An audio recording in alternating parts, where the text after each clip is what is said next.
Jy het sekerlik al iewers die beroemde skildery, Die Laaste Avondmaal van Leonardo da Vinci gesien. Toe da Vinci hierdie skildery geskilder het hy mense gesoek wat vir hom kon modelleer. Hy vertel toe dat hy lank gesoek het, maar toe 'n jong man gevind het wie sy gesig van soveel liefde en edelheid getuig het, dat hy hom gevra het om as model vir die Christusfiguur op te tree. Daarna het Da Vinci meer as 'n jaar lank aan die apostelfigure geskets. Toe hy ten laaste by Judas kom, het hy rondgesoek na 'n model wat as 'n verraaier kon dien. Die gesig moes onmiskenbaar verraad en verval weerspieël.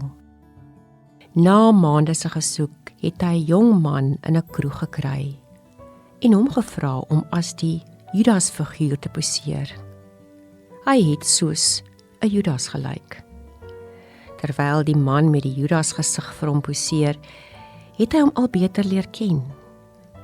Tot sy skok en verbasing moes hy uitvind dat dit dieselfde jong man was wat 'n jaar of wat gelede hom geïnspireer het om hom as die Christusfiguur te gebruik.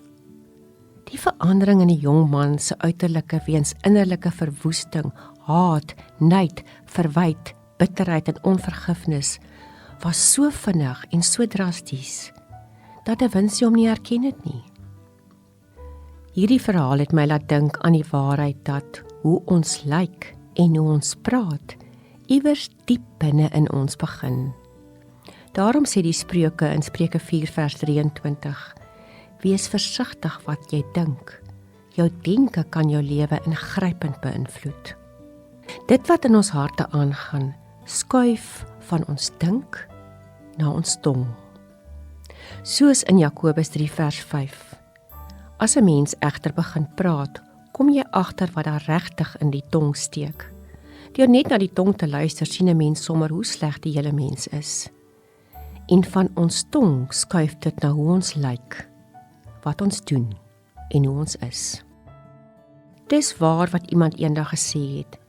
Die mens is soos 'n plant wat of geurende speserye of verwoestende onkruid kan word.